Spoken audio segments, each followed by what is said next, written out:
জুনাইদ বাগদাদি রাতের বেলা ঘুমাইলেন, স্বপ্নে দেখেন জাহান্নামী চেহারার একজন মানুষ ওনার সামনে এসে কান্দে। আল্লাহর ওলি বললেন, কে গো তুমি, কি তোমার পরিচয়? কই হুজুর আপনি আমাকে চিনেন না, আপনি আমারে চিনবার কথাও না, আমি আপনার গ্রামেরই একজন মানুষ। আজ থেকে বেশ কিছুদিন আগে আমি মারা গেছি, কবরে জাহান্নামের আগুনে জ্বলতেছি।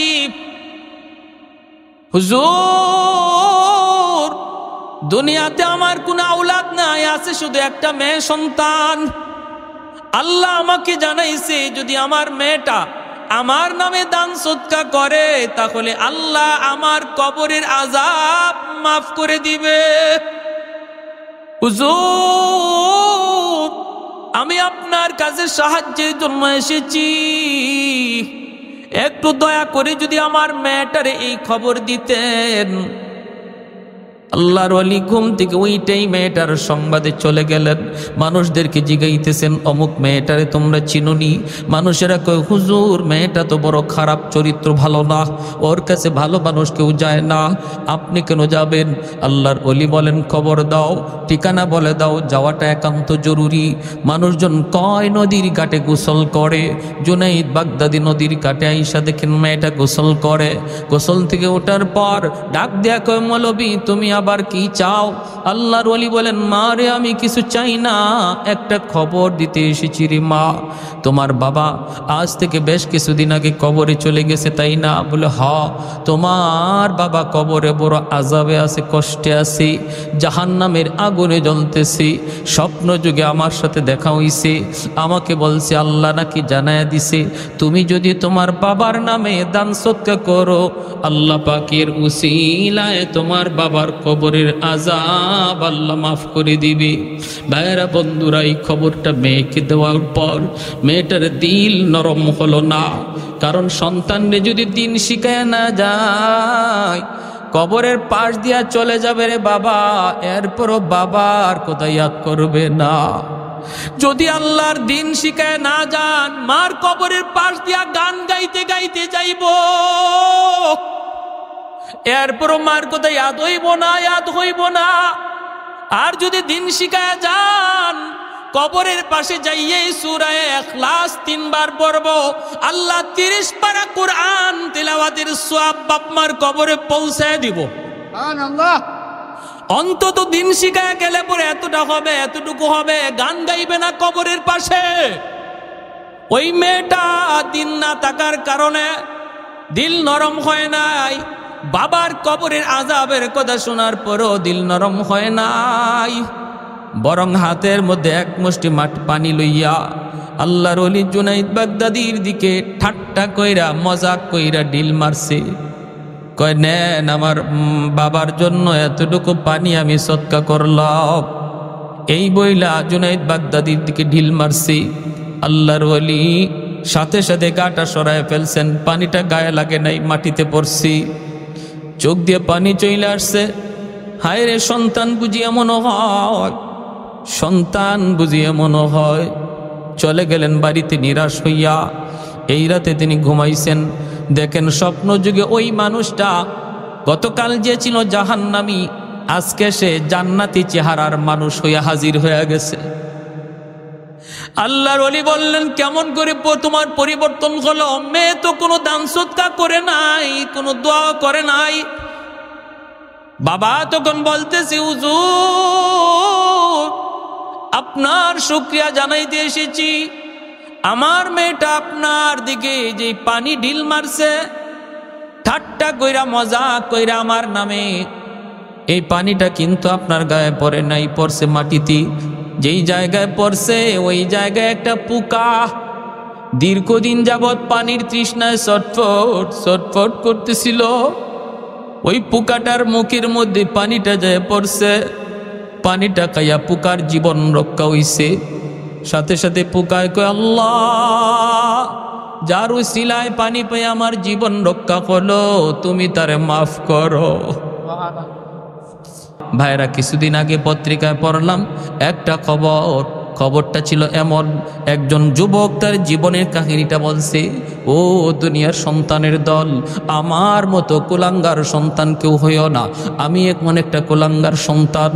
আমার দুনিয়াতে আসার পরে আমি দেখতে পেলাম আমার বাবা নাই, মা আমাকে মানুষের বাড়িতে কাম করে করে লেখাপড়া করাইছে।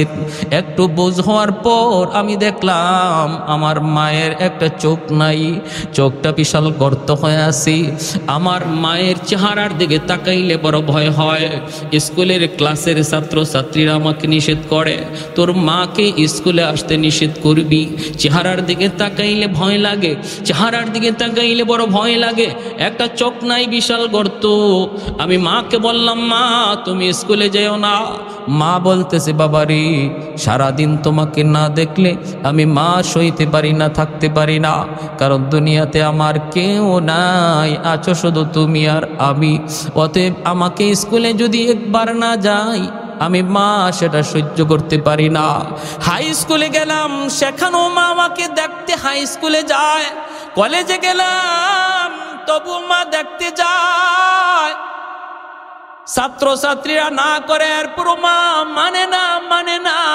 আমিও নিষেধ করি, মা নিষেধ মানে না।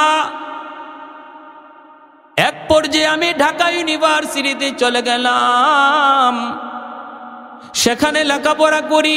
সুন্দরী একটা মেয়ের সাথে আমার পরিচয় হয়। পরিচয় হওয়ার পর আমরা একে অপরকে বিয়ে করি নেই। আমি ঢাকা শহরের রং বেরং দেইকা মার কথা আমি সন্তান ভুলে যাই। আমি আমার বউ নিয়ে সংসার শুরু করে দিছি, অথচ গ্রামের দক্ষিণী মায়ের কথা আমি ইয়াদ করলাম না। এইদিকে মা শহর থেকে যেই মানুষটা গ্রামে যায় তারে জিজ্ঞেস করে, আমার সন্তান রে তোমরা দেখছো নি? মানুষজন কয় আমরা দেখছি, অমুক এলাকায় তার বাসা, বউ নিয়া থাকি। একদিন দুঃখিনী মা লাঠিতে বর দিয়া বাসার ঠিকানা লইয়া দরজার সামনে হাজির হয়ে গেছি। দরজা নক করছি, সন্তান দরজা কইলা দেখি দুঃখিনী মা। তখনও সন্তানের দিল নরম হয় না। মানুষ যখন পাপ করে, অন্যায় করে, দিল শক্ত হয়ে যায় পাথরের মতো। মার চোখের পানি দেখলো, তার দিল নরম হয় না। দরজা খুইলা যেই দেখলো মা দাঁড়ায় আছে, তখন মার একটা ধমক দিয়া বসছে। ধমক দিয়া কইরে, মা তুমি এখানে কেন আইছো? স্কুল জমানায় শান্তি দেও নাই, কলেজ জমানায় শান্তি দেও নাই। যত নিষেধ করেছি ততই তুমি শুধু আসো আসো। তোমার চেহারা দেখলে বড় ভয় লাগে, বিশ্রী লাগে। আমার বউ যদি তোমারে দেখে সেও তো ভয় পাবে। এই কথা বইলা যখন ধমক দিছে দক্ষিণী মা, তখন ঘরের দরজার সামনে দাঁড়ায়া আসমানের মালিকের দিকে তাকায়া চোখের পানিটা সাইরা হাতটা উঠায় কয়, বাবা আমি সাহায্য নিতে আসি নাই, আমি তোমার কাছে পয়সা নিতে আসি নাই। এসেছি রে বাবা, যেই সন্তানের কারণে আমি জীবন যৌবন সব শেষ করেছি, যেই সন্তানের কারণে বাপ মার কাছে যাই নাই, স্বামীর বিটাতেই ছিলাম, মানুষের বাড়িতে কাম করে করে যার লেখাপড়া করাইছি, ওই সন্তানটার এক নজর দেখার জন্য আমি এসেছি। বাবা আমি তোমারে দেখছি, আমার মন জোড়ায় গেছি। আমি থাকতেও আসি নাই, পয়সা নিতেও আসি নাই। বাবা আমি গেলাম, তোমরা সুখে থাকো, বউ নিয়ে তুমি সুখে থাকো। এই বইলা মা চলে গেল। এই সন্তান পত্রিকার ভাষায় নিজের জীবনী বলে আর বলতেছি। এর কিছুদিন পর আমার গ্রামের পাশের গ্রামেই একটা অনুষ্ঠান, ওই অনুষ্ঠানে আমাকে চিফ গেস্ট করা হলো, প্রধান অতিথি করা হলো। আমি ওই অনুষ্ঠানে হাজির হলাম। অনুষ্ঠান শেষ হওয়ার পর মন চাইল পাশের গ্রামটাই তো আমার নিজের গ্রাম, একটু মারে দেখে যাই। আর সীমারে দেখার জন্য আইসা দেখি দরজা বন্ধ। বাহির থেকে ডাক দিলাম মা কয়া, কেউ দরজা খুলে না, কেউ দরজা খুলে না। মা কয়ে ডাকতেছি, কেউ দরজা খুলে না। হঠাৎ করে একজন মহিলা দরজা খুলল। এই মহিলারে আমি কোনো দিন দেখি নাই। ডাক দিয়া বললাম, তুমি কে? কয়, আমি আপনার ফুফাতো বোন। আমার ফুফু আজকে অনেক দিন যাবত অসুস্থ, বিছানায় পড়ে আছে। আমি আমার ফুফুর সেবা করার জন্য এসেছিলাম। শেষ সময় আমার ফুফু চিকিৎসার অভাবে আজকে 1 সপ্তাহ হয় আমার ফুফু দুনিয়ার বাড়ি ছেড়ে চলে গেছে। আপনি বুঝি এই বাড়ির সাহেব? বলে হ। আমার মা কই? কয়, আপনার আম্মা 1 সপ্তাহ হয় দুনিয়ার জগৎ ছেড়ে চলে গেছে। যাবার সময় আমার হাতে একটা চিঠি দিয়া গেছে, আর বলছে কোনো দিন যদি আমার সন্তান আমারে দেখতে আয়, তোমরা এই চিঠিটা আমার সন্তানের হাতে দিও। এই যে নেন আপনার মায়ের চিঠি। যুবক বলতেছে, আমি চিঠিটা হাতে নিলাম। চিঠিটা হাতে নিয়ে চিঠিটা খুললাম, কইলা দেখি মায়ের হাতের লিখা। মা লিখতেছে, বাজান, কোন দিন মায়ের খবর নিতে গ্রামে আসবা জানি না, কোন দিন মার কথা ইয়াদ হবে জানি না, তবে মৃত্যুর আগে আমি একটা সংবাদ তোমাকে জানায় গেলাম। মার একটা চোখ নাই বিধায় তুমি মারে ঘৃণা করতা, মারে ভয় পাইতা, যাইতে নিষেধ করতা, কিন্তু দুনিয়ায় একদিনও কোনো দিন তুমি আমারে জিগাও নাই, মাগো তোমার চোখটা গেল কোথায়? একদিনও তুমি জিগাও নাই। আজকে চিঠির ভাষায় লিখে গেলাম, বাবারে এই চোখটা আমি তোমারে দান করছি। যেরকম সুবহানাল্লাহ, এই চোখটা আমি মা তোমাকে দান করছি। শিশুকালে তোমার টাইফয়েড জ্বর হয়েছিল, ডাক্তার বলল তোমার একটা চোখ নষ্ট হয়ে গেছে, যদি আর একটা চোখ তোমারে দেওয়া না হয় তোমার দুটো চোখ নষ্ট হয়ে যাবে। আমি ডাক্তারকে বলেছিলাম, ডাক্তার আমি মার একটা চোখ নয় দুটো চোখ নিয়েও যদি আমার সন্তানের চোখ বাঁচানো যায়, আমার সন্তানের চোখ বাঁচাও। ওই দিন তোমাকে চোখটা দান করেছি, এজন্য মার একটা চোখ নাই, দেখতে ভয় লাগে। যুবক এই কথা পড়ার পর হাউমাউ করে কাঁদতে লাগলো, হাউমাউ করে কাঁদতে লাগলো। কিন্তু কান্নাকাটি করে কোনো লাভ নাই। মা যদি কলিজায় ব্যথা লইয়া, বাবা যদি কলিজায় ব্যথা লইয়া কবরে যায় রে যুবক, মনে রাখবা তোমার জিন্দগির নামাজ, তোমার জিন্দগির রোজা, তোমার জিন্দগির হজ, তোমার জিন্দগির যাবতীয় আমল, কোনো আমল আল্লাহর কাছে কবুল হবে না যদি তোমার বিরুদ্ধে মায়ের মামলা থাকে, বাবার মামলা থাকে। এজন্যই তো ভাইরা, বন্ধুরা, ভাইরা, করাচির হজরত হাকিম আক্তার সাহেব রাহিমাহুল্লাহ ইনি বলেন, আমি করাচির মসজিদে নামাজ পড়ি, বাস্তব ঘটনা শোনাইতেছে আপনাদেরকে। বাস্তব যুবক, দিলটা একটু নরম করে কথাগুলি শোনো, দিলটা নরম হয়ে যাবে। জীবনে আর কোনোদিন বাপ মার সাথে বেয়াদবি করবা না, যদি কইরা থাকো আজ রাত মাপ চায়া নিবা। আল্লাহর ওলি বলে, আমি করাচির মসজিদে নামাজ পড়লাম, দেখি একটা যুবক বড় সুন্দর করে নামাজ পড়লো, কিন্তু ডান হাত কাপড় দিয়া পেঁচানো। নামাজ শেষ হলে পরে আমি যুবকরে ডাক দিলাম, রে যুবক, তোমার নামাজটা বড় সুন্দর নামাজ হয়েছে, কিন্তু ডান হাত কাপড় দিয়ে পেঁচায় রাখছো কেন? যুবক বলতেছে, আল্লাহর ওলি, আমার হাতের মধ্যে পচন শুরু হয়েছে, দুর্গন্ধ বের হয়, যদি কাপড় দিয়ে পেঁচায় না রাখি কেউ মসজিদে টিকতে পারবে না, আমাকে এলাকা থেকে বের করে দিবে।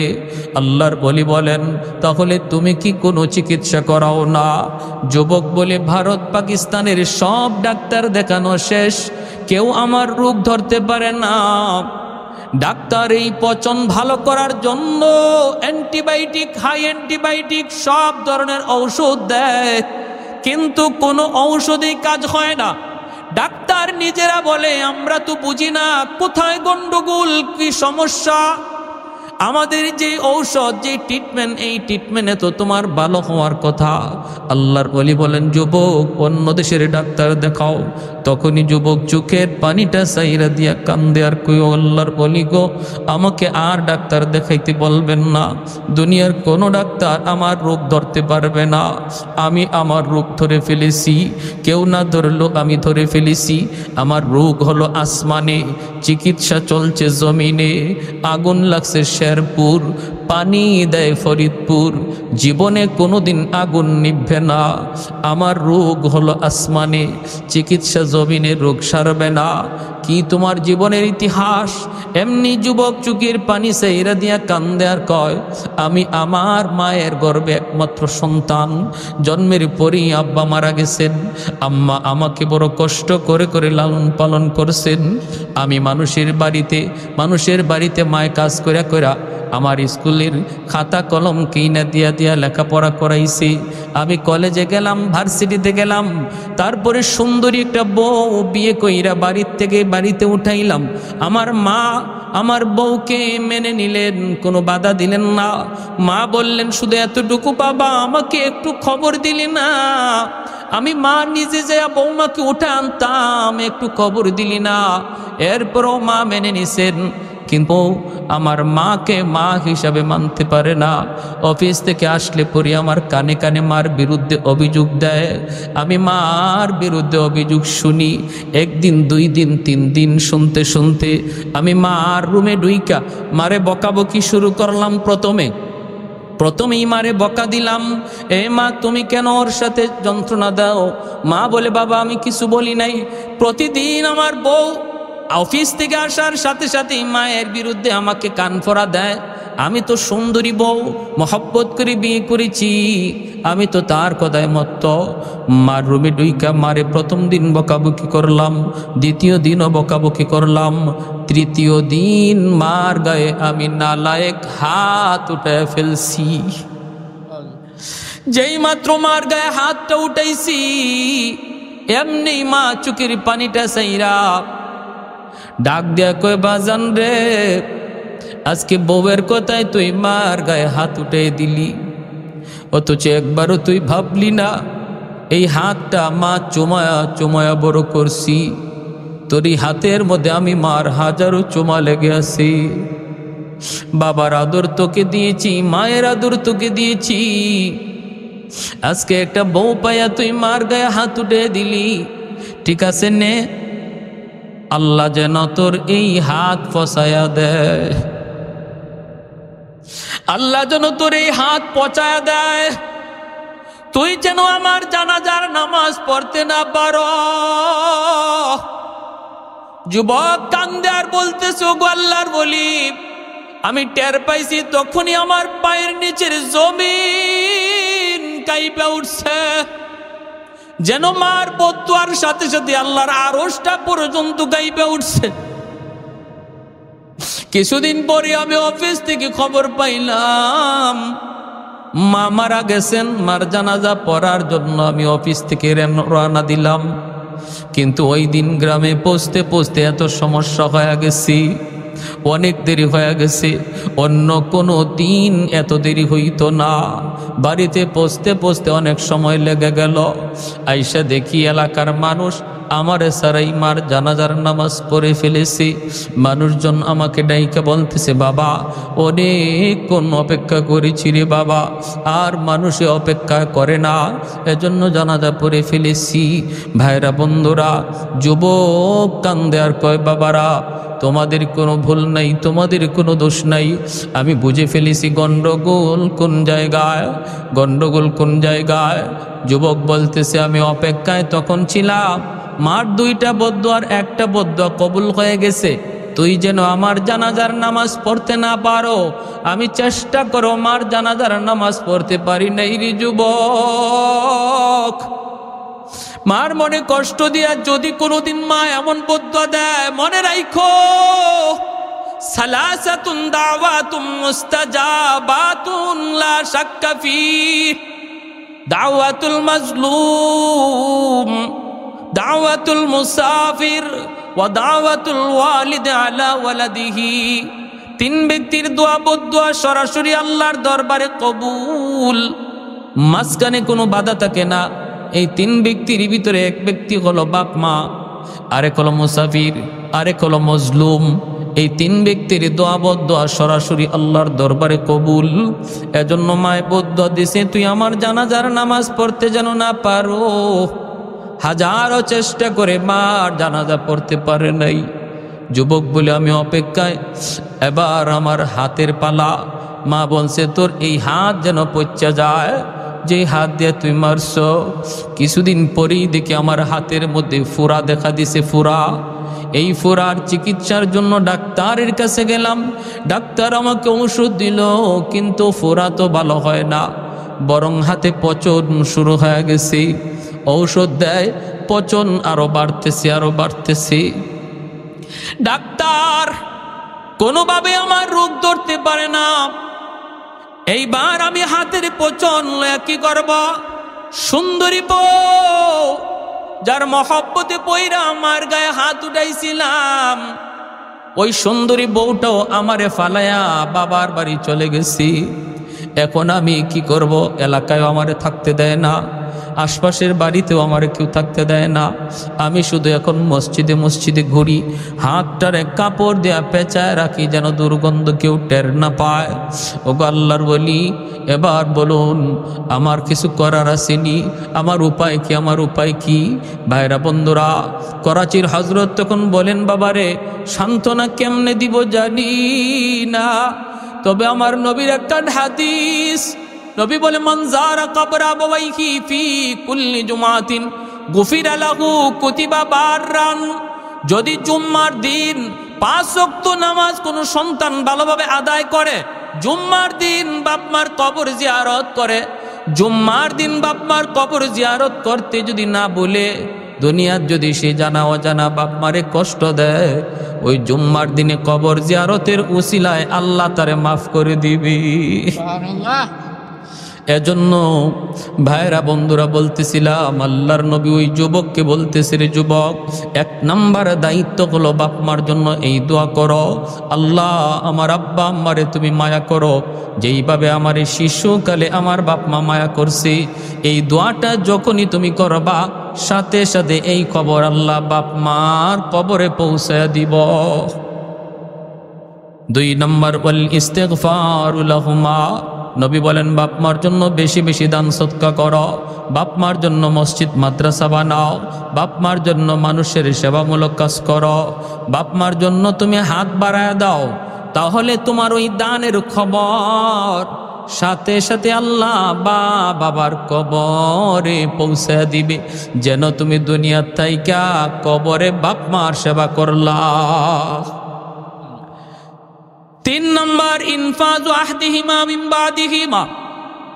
তোমার মা বাবার যদি কোনো ওয়াদা থাকে, ওয়াদা, মসজিদ মাদ্রাসায় কোনো ওয়াদা ছিল, মসজিদে 10,000, মাদ্রাসায় 20,000, অথবা কোনো গরিব মানুষকে দান করার কোনো ওয়াদা ছিল, এমন কিছু যদি থাকে যেটা বাবার হক রয়ে গেছে, বাবা আদায় করে যায় নাই, এই আদায় করা অনাদায় বস্তুটা তুমি বাবার পক্ষ থেকে আদায় করো।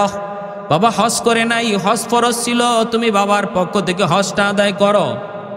বাবা তোমার ফুফুদের সম্পদ দেয় নাই, তুমি ফুফুদেরকে ডাইকা তাদের সম্পদ বুঝায় দাও। বাবা যেই সমস্ত বিষয় তার দায়িত্ব ছিল করার, করে নাই, তুমি এই দায়িত্বগুলো আদায় করো, সাথে সাথে আল্লাহ পাক তোমার বাবার কবরে খেদমত আল্লাহ পৌঁছায় দিব। এজন্য বলি, সন্তান বাবার নামে মায়ের নামে গরু জবাই করে 40 করবা পরে, আগে দেখো বাবা কারো হক নষ্ট করছে কিনা, দুনিয়া থাকতে তাড়াতাড়ি তুমি হক ফিরায় দাও। যদি তোমার চাচাদের হক নষ্ট করে থাকি, চাচাতো ভাই বোন তাদের সম্পদটা বুঝাইয়া দাও। ফুফুদের হক যদি নষ্ট করে থাকে, ফুফাতো ভাই বোনকে ডাইকা আনো, আইনা তাদের হক তাদেরকে বুঝাইয়া দাও। এই কাজ না কইরা হাতি জব কইরা 40 খাওয়াইলেও বাবার কবরের আগুন নিববে না। ভালো করে শুনেন, আমরা সমাজের তালে তালে চলি, আর আমি হাদিস থেকে বলতেছি। যে আল্লাহর নবী হাদিসে কি বলছেন, যে আমরা আমাদের বাপ মার জন্য কি করব, নবী হাদিসে কি বলছেন একটু মনোযোগ দিয়ে শুনি। খাওয়াইবেন খাওয়ান, গরিবদেরকে খাওয়াবেন খাওয়ান, অসুবিধা নাই, কিন্তু মনে রাখতে হবে সবার আগে খেয়াল রাখো বাবা কারো হক নষ্ট করে গেছে কিনা, ওই হকটা তাড়াতাড়ি ফিরাও। এটা না দিয়া হাজার হাজার মানুষে গরু জবাই করে খাওয়াইলো বাপমার কবরের আগুন নিববে না। ভালো করে শুনবে। 4 নম্বর নবী বলেন সিলাতুর রহমিল্লাতি লা তুসালু ইল্লা বিহিমা। কয়টা আমলের কথা মনে আসেনি আপনাদের? কয়টা? একটু জোরে আওয়াজ দিয়ে বলেন কয়টা? ভালো করে ইয়াদ রাখবো হাদিসের কথা, 5টা আমল। নবী বলেন 5 নম্বর হলো সিলাতুর রহমিল্লাতি লা তুসালু ইল্লা বিহিমা। তোমার বাপ মার যারা আত্মীয় স্বজন তাদের সাথে আত্মীয়তা রক্ষা করে চলো। বাবার আত্মীয় হলো চাচা, বাবার আত্মীয় হলো চাচাতো ভাই বোন, বাবার আত্মীয় হলো তোমার ফুফু, বাবার আত্মীয় হলো ফুফাতো ভাই বোন। তুমি যদি আজকে পয়সাওয়ালা হও, বাবার কবরে যদি খেদমত পৌঁছাইতে চাও, আল্লাহর নবী বলেন চাচার খবর লও, চাচার খবর লও, ফুফুর খবর লও, চাচাতো ভাই বোনের খবর লও, ফুফাতো ভাই বোনের খবর লও। বাবার আত্মীয় স্বজন যারা, বাবার রক্তের মানুষগুলা যারা, তাদের খোঁজ খবর নেও। বাবার রক্তের কোনো মানুষ সমস্যায় পড়ে গেছে, অভাবে পড়ে গেছে, ওদেরকে তুমি সাহায্য করো। আল্লাহর নবী বলেন যখনই তুমি বাবার রক্তের কোনো মানুষকে সাহায্য করবা, সাথে সাথে আল্লাহ তোমার ওই সেবা, তোমার ওই খেদমত বাবার কবরে আল্লাহ পৌঁছায়া দিব। মার যারা আত্মীয়, মার আত্মীয় হলো মামা, মার আত্মীয় হলো নানা, মার আত্মীয় হলো খালা। মা দুনিয়ায় নাই, মার আত্মীয় স্বজন আছে। নবী বলেন মার আত্মীয় স্বজনের খবর লও, মার আত্মীয় নানা নানি তাদের খোঁজ খবর নাও। সমস্যা থাকলে সমাধান করো, সাহায্য লাগলে সাহায্য দাও। মার আত্মীয় মামা, মামা তো ভাই বোন অভাবে আছে, সাহায্য করো। মার রক্তের মানুষগুলিকে যখনই তুমি সাহায্য করবা, তাদের খোঁজ খবর নিবা, আল্লাহর নবী বললেন সাথে সাথে কবরে শুয়ে থাকা মার কবরে আল্লাহ তোমার খেদমত পৌঁছায় দিবি। যুবক প্রশ্ন করেছিল নবীকে, নবী গো আমার আব্বা আম্মা কবরে রাইকেও আমি বাপ মার সেবা করার সুযোগ আসেনি। নবী বললেন আছে, 5টা আমল করলে বাপ মারে কবরে রাইকেও সেবা করা যায়। 4 নাম্বার হলো বাপ মার আত্মীয় স্বজন তাদের খোঁজ খবর নিলে আল্লাহ পাক কবরে সেবা আর খেদমত পৌঁছায় দেয়। 5 নাম্বার আমল মনে রাখেন, ইকরামু সাদিকিহিমা মিন বাদিহিমা। বাবা মার যারা বন্ধু বান্ধব, বাবার যারা বন্ধু, বাবার বয়সের যে মানুষগুলো আছে, তাদেরকে পাইলে পরে বাবার মতো সেবা করো, বাবার মতো শ্রদ্ধা করো। বাবা যাদের সাথে চলতো, যদি এমন কোন মানুষকে পাও, তখন তারে ডাক দিয়ে বলো চাচা আপনাকে কত কাল আব্বার সাথে দেখছি, আজকে আমার আব্বা নাই বিদায় আপনি আসেন না। চাচা আপনারে কতদিন আব্বার সাথে একসাথে চা খাইতে দেখছি, একসাথে ঘুরতে দেখছি, আব্বার কাছে গল্প করতে দেখছি। চাচা আপনারে একটু চা খাওয়াবো, চাচা আপনাকে একটু ঘরে নিব। এই বইলা তুমি ওই মানুষটারে যদি একটু সেবা করো, তারে যদি ঈদের সময় একটা লুঙ্গি কিনে দাও, তারে ঈদের সময় যদি একটা তুমি এমন কাপড় চোপড় কিনে দাও, আল্লাহর নবী বললেন যেন তুমি তোমার বাবার এই কবরে নতুন কাপড় পরাইছ। আরো আস্তে কোন সুবহানাল্লাহ। নবী বলেন যেন তুমি তোমার বাবার এই কবরে নতুন কাপড় পরাইছো। বাবার একজন বন্ধু, বাবার বয়সের একজন মানুষের সেবা করছো, যেন বাবার এই সেবা করছো। মার সাথে যেই মহিলাগুলি চলতো, তাদেরকে পাইলে পরে মার মতো শ্রদ্ধা কইরো। মার বয়সের মহিলা দেখলে পরে মার মতো শ্রদ্ধা কইরো।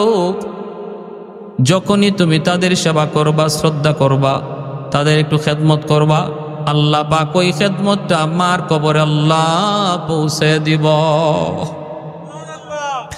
এজন্য রে ভাই বলতেছিলাম 5টা আমলের কথা নবী বলছেন। 1 নম্বর দোয়া, 2 নম্বর দান সদকা করা, 3 নম্বর হলো তাদের ওয়াদা পূরণ করা, 4 নম্বর তাদের আত্মীয় স্বজনের সাথে ভালো সম্পর্ক রাখা, 5 নাম্বার তাদের বন্ধু বান্ধবদের সাথে খোঁজ খবর নেওয়া।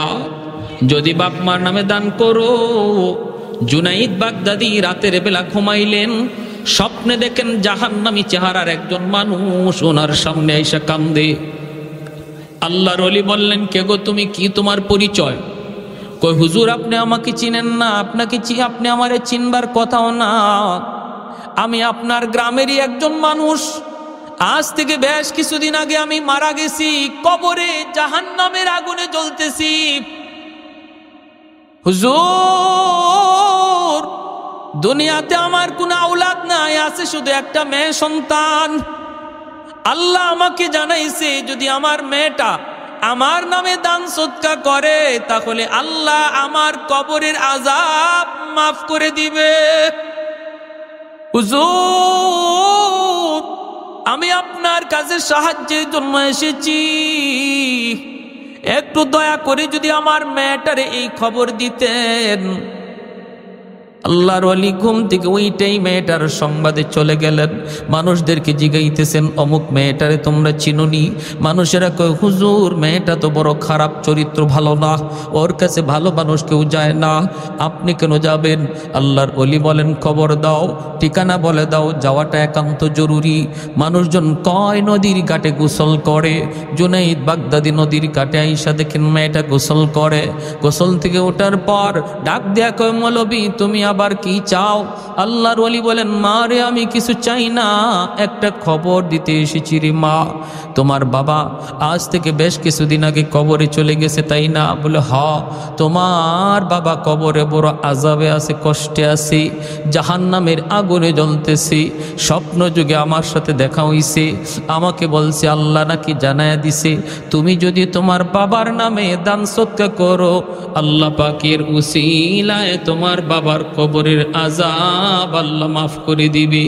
ভাইরা বন্ধুরা, এই খবরটা মেয়েকে দেওয়ার পর মেয়েটার দিল নরম হলো না, কারণ সন্তানরে যদি দিন শিখায় না যায় কবরের পাশ দিয়া চলে যাবে রে বাবা, এরপরও বাবার কথা ইয়াদ করবে না।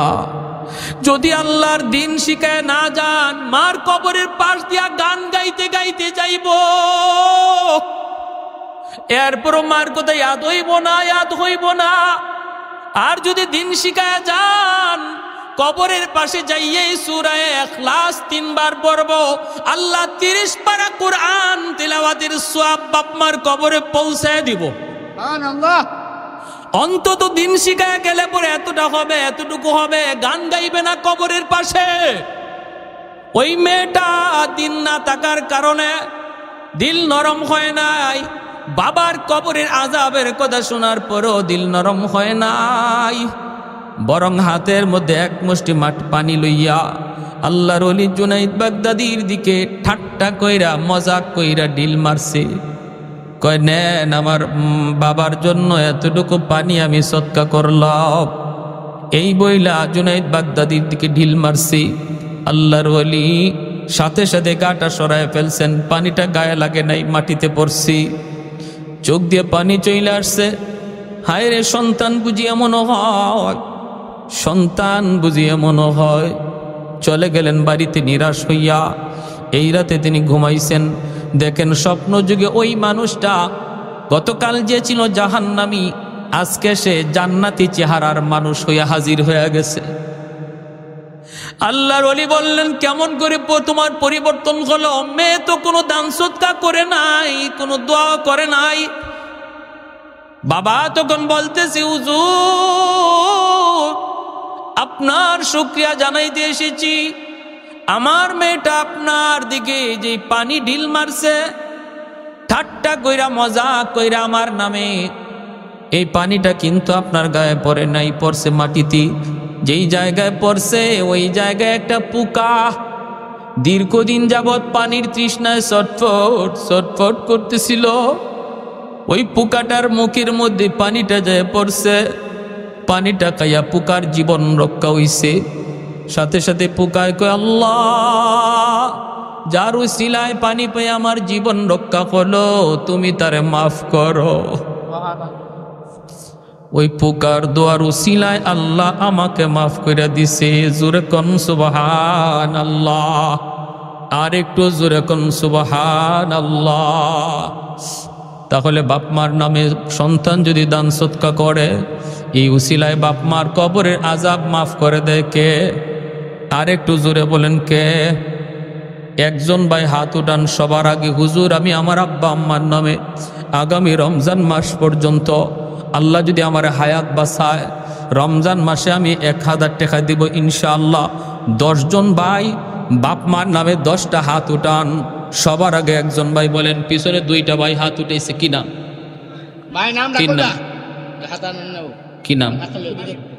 ফাহিম মিয়া, জনাব ফাহিম মিয়া 1000। আল্লাহ, মা বাবা আছেন তো? বাবা নাই, আল্লাহ বাবার কবরে সন্তানের দানের খবর পৌঁছাও। জোরে কোন আমিন, আরো জোরে আমিন। আপনি মজনু ভাই কি নাম? নূর মোহাম্মদ। আচ্ছা, আলহামদুলিল্লাহ। আমি আরেকটা কথা, হুজুরে বলছিলেন আমাকে যে হুজুর টাকা কালেকশনের দরকার নাই, এখানে নবীর বাগানে নবীর কিছু মেহমানরা পড়তেছে, এদের বাৎসরিক একটা খোরাকের প্রয়োজন। আমি শুধু এতটুকু 10 জন ভাই দেখতে চাই, 10টা বস্তা চাউলের বস্তা দিবেন। রমজান মাসে 1 বস্তা 70 বস্তার সোয়াব। দেখি 10টা বস্তা কেলা দিবেন। সবার আগে একজন ভাই হাতটা জাগান, হুজুর আমি 1 বস্তা চাউল দিব ইনশাআল্লাহ রমজানে। কি নাম? মোহাম্মদ আলী ভাই 1 বস্তা চাউল। জোরে কোন মারহাবা। আর একটু জোরে আওয়াজ দিয়ে মারহাবা। মা বাবা আছেন? মা আছে, বাবা নাই।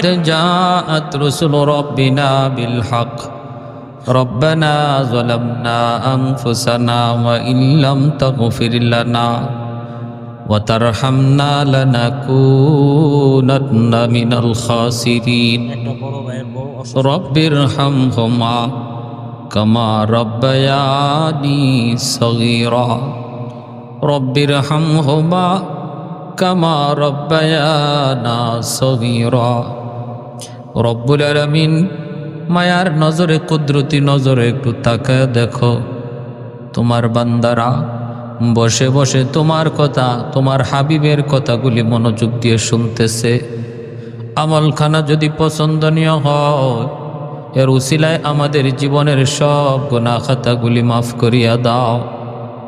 আল্লাহ, যারা হাত বানাইছি মালিক, জানি না কার জানি আমার মতো মা দুঃখিনী দুনিয়ায় নাই, কার জানি আদরের বাবা দুনিয়ায় নাই। আয় আল্লাহ, যার মা আছে মাহফিল শেষ করে ঘরে গিয়া আম্মা কইয়া ডাক দিবে, আমার মতো যার মা নাই, ঘরে গিয়া মা কওয়ার কোনো সুযোগ নাই। আয় আল্লাহ মালিক, সন্তান বাড়িতে আসার খবর দেওয়া মাত্র দুঃখিনী মা যতক্ষণ পর্যন্ত সন্তান ঘরে নাই ঘুমায় না, দরজার পাশে দাঁড়ায় দাঁড়ায় সারা রাত জায়গা থাকে। এমনও মা যাদের অন্ধকার কবরে, মালিক ওই মারে তুমি কবরে আযাব দিও না, কবরে মাইরো না। সন্তান হাত 2টা বাড়ায় আমার পক্ষ থেকে মাফ চাইতেছে গো আল্লাহ। কুদরতি নজরে তাকায় দেখো ও মালিক, মার রুটা ডাইকা বলে, বাবারে মার কবরের পাশ দিয়া চইলা যাও। কবরখানা দেখাও কি দুঃখিনী মার কোদায়াদ হয় না। নামাজ পড়ার জন্য উঠছিলাম, তুমি কান্না শুরু করে দিছো, কুলে নিছি প্রস্রাব করে নাপাক বানায় দিছো। আমি মা নামাজটা ঠিক মতো পড়তে পারি নাই, এজন্য আজকে কবরে মা ধরা খায়া গেছি। একটু মার জন্য হাতটা উঠায় কান্দো, তোমার চোখের পানির উসিলায় আল্লাহ মার কবরের আযাব মাফ করে দিবে রে বাবা। ও মালিক, মায়ার নজরে কুদরতি নজরে একটু তাকায় দেখো, এই মাহফিলে কত সন্তান, আল্লাহ মা হারা সন্তান, বাবা হারা সন্তান, চোখের পানি ফালায়া ফালায়া মার পক্ষ থেকে বাবার পক্ষ থেকে মাফ চায়। আল্লাহ মেহেরবানি করে আম্মা আব্বার কবরকে জান্নাতের বাগান বানায় দাও। আল্লাহ আমার ভাই এই মাদ্রাসার প্রতিষ্ঠাতা আল্লাহ বাপ মা দুনিয়া নাই, আয় আল্লাহ মেহেরবানি করে তাদের কবরে সন্তানের এই দানের খবর তুমি পৌঁছে দাও। আল্লাহ তার সন্তানগুলিও তার মতো দানবীর বানাও। আয় আল্লাহ যেই সন্তান বাবার জন্য দান করে তার সন্তানও তার জন্য দান করে। আয় মাওলায়ে করিম, আল্লাহ আমার ভাইয়ের এই দানকে তুমি কবুল করো, মঞ্জুর করো। আল্লাহর উসিলায় তাদের সকল মুর্দেগানদেরকে মাফ করো, তাদের প্রত্যেকের কবরে দানের খবর পৌঁছে দিও। ডাইনে বামে সামনে পিছনে যত মুর্দেগান শুয়ে আছে মাওলা, এই মাহফিলের খাতিরে মাদ্রাসার খাতিরে প্রত্যেকের কবরকে জান্নাতের বাগিচা বানায় দিও। এই মাদ্রাসাখানাকে তুমি কবুল করে নাও। ছোট ছোট বাচ্চাগুলি মাদ্রাসায় পড়ে, যেই বয়সে বাচ্চারা মাদ্রাসায় আসছে কোরআন শিক্ষা করার জন্য, এই বয়সে বাচ্চা মায়ের কুলে ঘুমাইতো, বাবার কুলে ঘুমাইতো। ও আল্লাহ, বাবার কুলে মায়ের কুলে ঘুমাইতো। মা দক্ষিণী ঠিক মতো খায় না, বাবা খাইতে বসলে চোখের পানি জড়ায় কান্দে। জানি না আমার সন্তান এই মুহূর্তে খাইলো নাকি ঘুমাইল। ভালো খানা খাইতে গেলে বাবার চোখ দিয়া পানি ঝরে। মা যেই সন্তানটারে নিজের হাতে খাওয়াইতো, নিজে গোসল করাইতো, নিজে বিছানা বিছা দিত, এই বাচ্চাটা আজকে কোরআনের খাতিরে নিজের খানা নিজে খায়, নিজের বিছানা নিজে বিছায়। গো আল্লাহ, আল্লাহ তোমার কোরআনের দিকে তাকাইয়া, বাপ মার দিলের দিকে তাকাইয়া সন্তানকে কবুল করো, মঞ্জুর করো। এই মাদ্রাসার প্রতিটা ছাত্রকে আল্লাহ দ্বীনের জন্য কবুল করো, কোরআনের হাফেজ বানাও, আলেমে দ্বীন বানাও। ছাত্র ওস্তাদ সবাইকে কবুল করে নাও। অনেকেই দোয়া চাইছেন আমাদের প্রতিষ্ঠাতা সভাপতি সাহেবের। আয় আল্লাহ, ভাবি অসুস্থ, আল্লাহ তুমি সুস্থতার নিয়ামত দিয়ে দিও। সালাম সাহেবের মা অসুস্থ, আল্লাহ তুমি সুস্থতার নিয়ামত দিয়ে দিও। ও মালিক, অনেকেই বিছানায় পড়া পড়া তোমাকে ডাকতেছে। গো আল্লাহ, মেহেরবানি করে প্রত্যেকের সুস্থতার নিয়ামত তুমি দান করো, অসুস্থতা থেকে হেফাজত করো। আমরা যারা সুস্থ আছি, রাস্তাঘাটের আফত বিপদ অ্যাক্সিডেন্ট থেকে বাঁচাও, মহামারী থেকে আমাদেরকে হেফাজত করো। আল্লাহ আমাদের সন্তানগুলিকে যারা স্কুল কলেজে পড়ে, আল্লাহ তাদেরকে নামাজি বানাও, দিনদার বানাও, মা ভক্ত বাবা ভক্ত বানাও। যেই সন্তানগুলি বাপ মার কদর বুঝে না, তাদেরকে বুঝ দিয়া দাও। আল্লাহ, যেই সন্তানগুলি বাপ মার কদর বুঝে না, তাদের অন্তরের ভিতরে বাপ মার কদর ঢুকায় দাও। আয় আল্লাহ, আমার অনেক প্রবাসী ভাই আছে প্রবাসে, আল্লাহ তুমি তাদেরকে আফত বিপদ থেকে হেফাজত করো, তাদের রুজির মধ্যে বরকত দাও।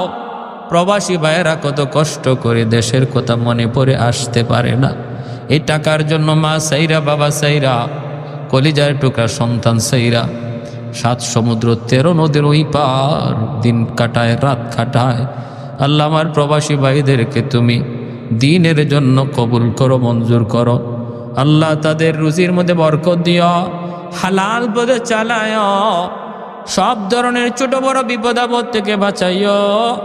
মাদ্রাসায় যারা সাহায্য করলো, আল্লাহ রমজান মাসে তোমার মাদ্রাসায়, তোমার নবীর বাগানে যারা দান করার নিয়ত করলো, প্রত্যেকের হায়াতের ভিতরে বরকত দিয়ে দিও। আল্লাহ রমজান মাস সুস্থতার সাথে রোজাগুলি রাখার তৌফিক দিও।